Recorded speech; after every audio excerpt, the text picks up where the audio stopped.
All of his co-workers were gone. What could it mean? Stanley decided to go to the meeting room. Perhaps he had simply missed a memo. No matter how hard Stanley looked, he couldn't find a trace of his co-workers.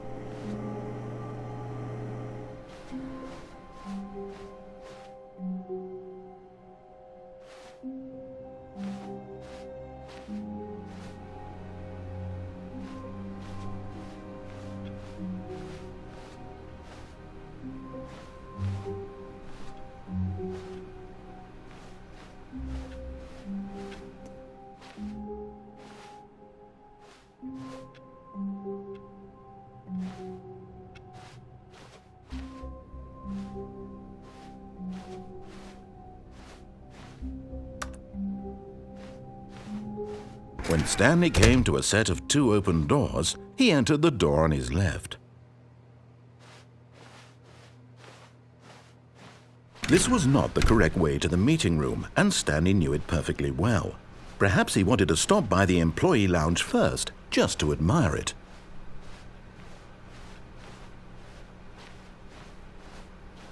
Ah, yes, truly a room worth admiring.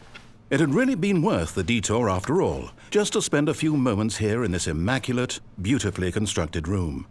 Stanley simply stood here, drinking it all in. But eager to get back to business, Stanley took the first open door on his left.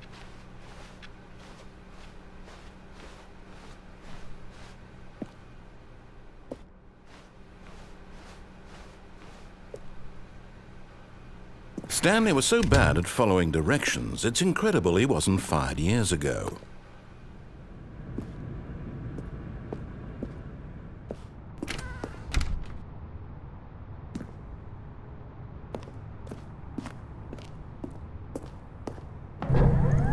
Look, Stanley, I think perhaps we've gotten off on the wrong foot here. I'm not your enemy, really, I'm not. I realize that investing your trust in someone else can be difficult, but the fact is that the story has been about nothing but you all this time. There's someone you've been neglecting, Stanley. Someone you've forgotten about. Please, stop trying to make every decision by yourself. Now, I'm not asking for me, I'm asking for her. This is it, Stanley. Your chance to redeem yourself. To put your work aside, to let her back into your life. She's been waiting.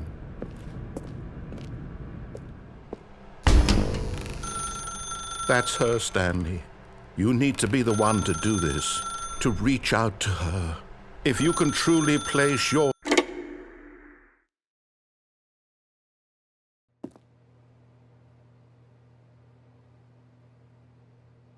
Oh, Stanley, is that you? Hold on, sweetie. Sorry to keep you waiting. I'm just pulling the bread out of the oven. All right. Okay, there we go. All right, now, I want you to come in and tell me all about your damn work. Gotcha! Oh, come on. Did you actually think you had a loving wife who'd want to commit their life to you? I'm trying to make a point here, Stanley. I'm trying to get you to see something. Come inside. Let me show you what's really going on here.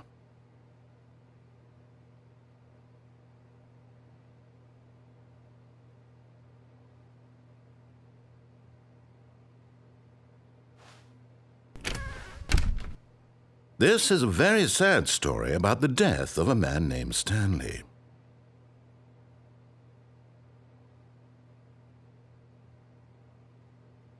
Stanley is quite a boring fellow.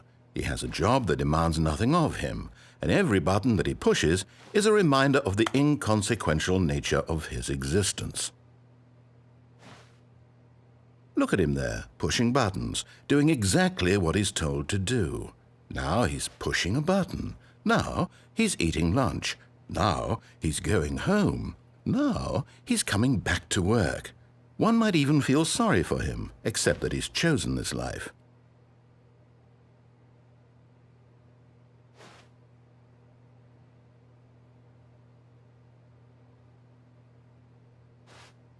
But in his mind, he can go on fantastic adventures. From behind his desk, Stanley dreamed of wild expeditions into the unknown, fantastic discoveries of new lands.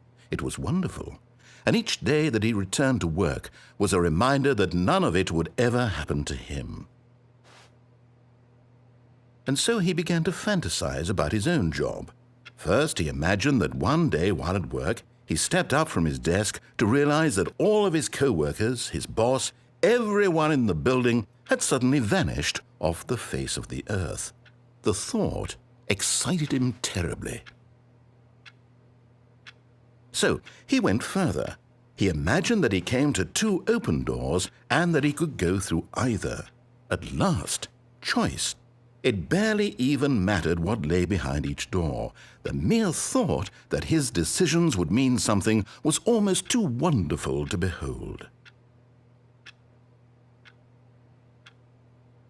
As he wandered through this fantasy world, he began to fill it with many possible paths and destinations.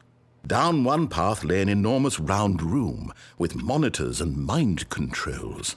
And down another was a yellow line that weaved in many directions, and down another was a game with a baby. And he called it the Stanley Parable.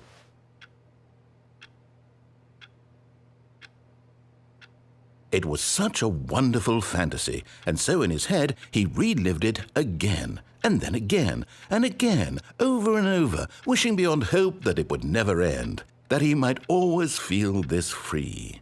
Surely there's an answer down some new path, mustn't there be? Perhaps if he played just one more time. But there is no answer. How could there possibly be? In reality, all he's doing is pushing the same buttons he always has. Nothing has changed. The longer he spends here, the more invested he gets, the more he forgets which life is the real one.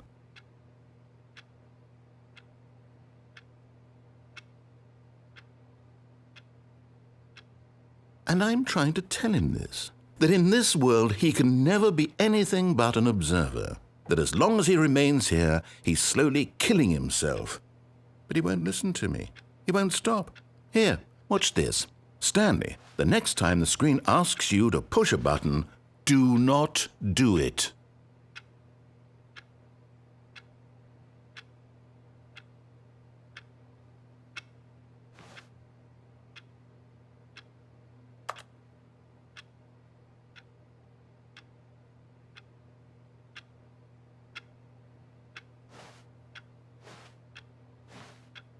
You see? Can he just not hear me? How can I tell him in a way that he'll understand that every second he remains here, he's electing to kill himself? How can I get him to see what I see? How can I make him look at himself?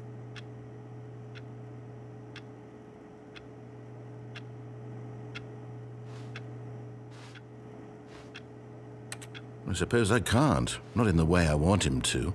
But I don't make the rules. I simply play to my intended purpose, the same as Stanley. We're not so different, I suppose.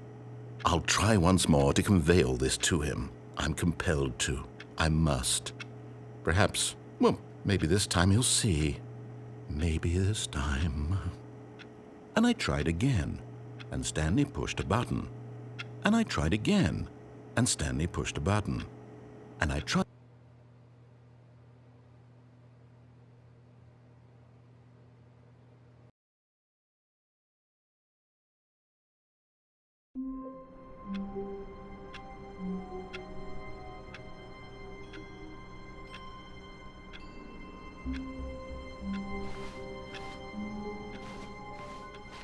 All of his co-workers were gone. What could it mean? Stanley decided to go to the meeting room. Perhaps he had simply missed a memo. No matter how hard Stanley looked, he couldn't find a trace of his co-workers.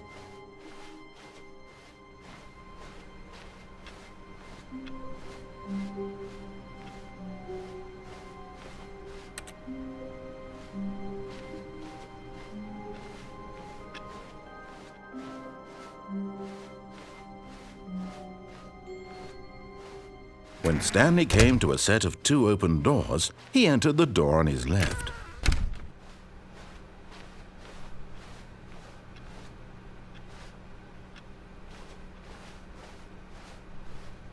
Yet there was not a single person here either.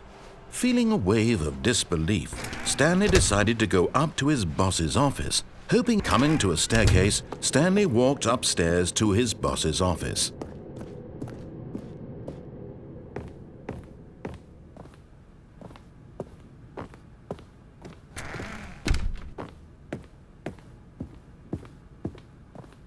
Stepping into his manager's office, Stanley was once again stunned to discover not an indication of any human life. Shocked, unraveled, Stanley wondered in disbelief who orchestrated this. What dark secret was being held from him? What he could not have known was that the keypad behind the boss's desk guarded the terrible truth that his boss had been keeping from him. And so the boss had assigned it an extra secret PIN number, 2845. But of course, Stanley couldn't possibly have known this.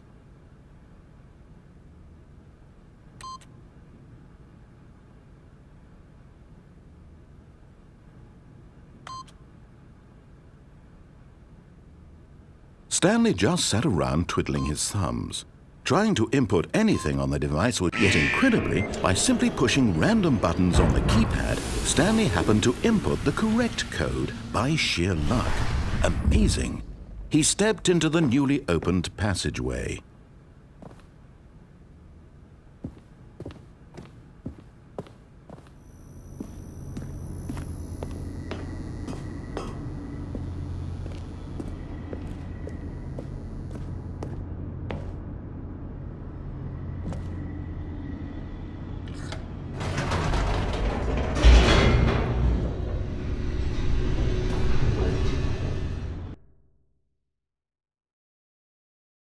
Descending deeper into the building, Stanley realized he felt a bit peculiar. It was a stirring of emotion in his chest, as though he felt more free to think for himself, to question the nature of his job. Why did he feel this now, when for years it had never occurred to him? This question would not go unanswered for long.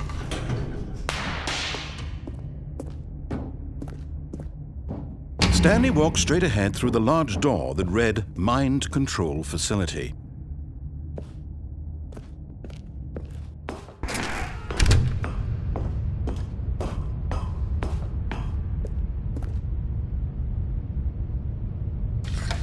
The lights rose on an enormous room packed with television screens. What horrible secret did this place hold? Stanley thought to himself. Did he have the strength to find out?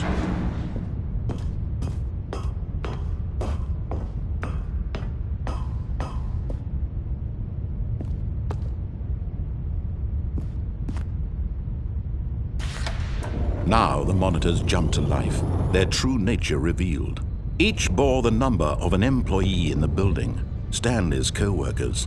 The lives of so many individuals reduced to images on a screen, and Stanley, one of them, eternally monitored in this place where freedom meant nothing.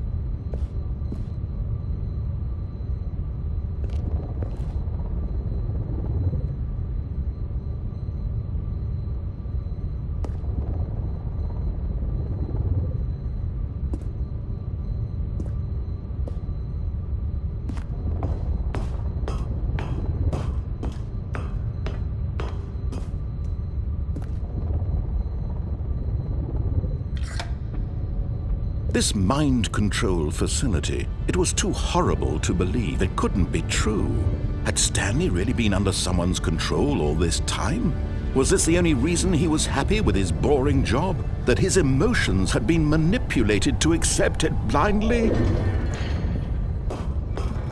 No, he refused to believe it. He couldn't accept it. His own life in someone else's control? Never! It was unthinkable. Wasn't it? Was it even possible? Had he truly spent his entire life utterly blind to the world? But here was the proof, the heart of the operation. Controls labeled with emotions. Happy or sad, or content, walking, eating, working, all of it monitored and commanded from this very place. And as the cold reality of his past began to sink in, Stanley decided that this machinery would never again exert its terrible power over another human life, for he would dismantle the controls once and for all.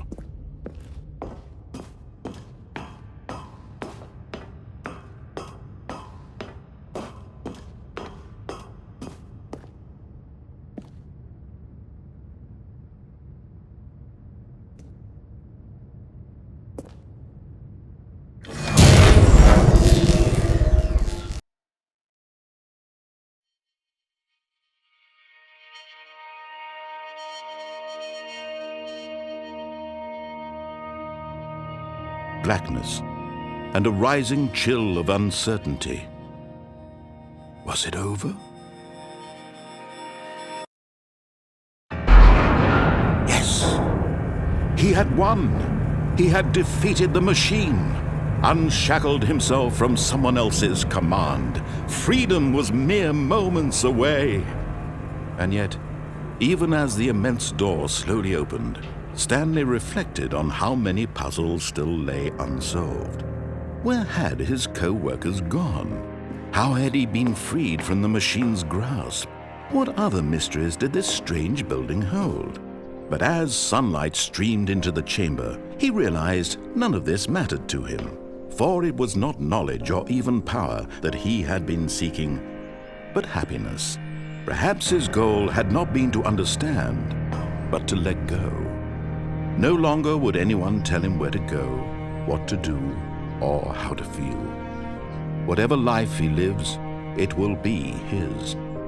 And that was all he needed to know. It was perhaps the only thing worth knowing. Stanley stepped through the open door.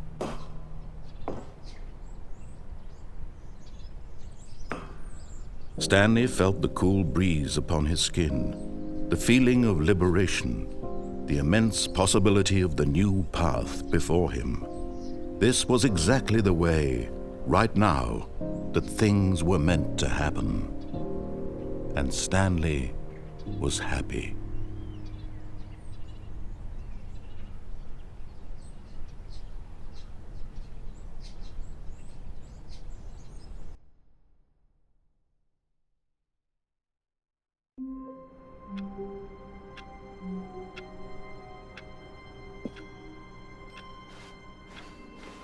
All of his co-workers were gone. What could it mean? Stanley decided to go to the meeting room. Perhaps he had simply missed a memo.